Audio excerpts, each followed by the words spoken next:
മരുന്ന് തപ്പിയപ്പോ മുട്ടായി കിട്ടി. അമ്മച്ചി, ഇതാ അമ്മച്ചി ഞാൻ പറഞ്ഞ നാരായണൻകുട്ടി. ഞാനങ്ങോട്ട് അനിയത്തിയുടെ പരീക്ഷ കഴിഞ്ഞാൽ പിന്നെ ഒരു TC വാങ്ങി.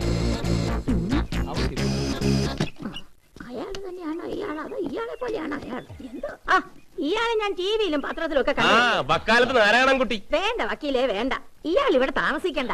എനിക്ക് ഈ വയസ്സുകാലത്ത് കോടതിയും പോലീസ് സ്റ്റേഷനും ഒന്നും കേറാൻ വയ്യ.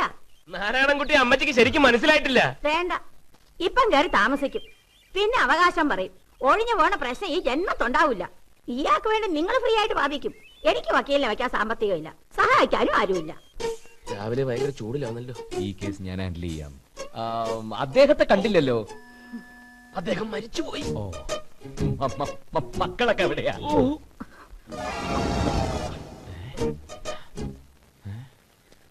നല്ല ഹാൻഡിലിംഗ്. Thank you.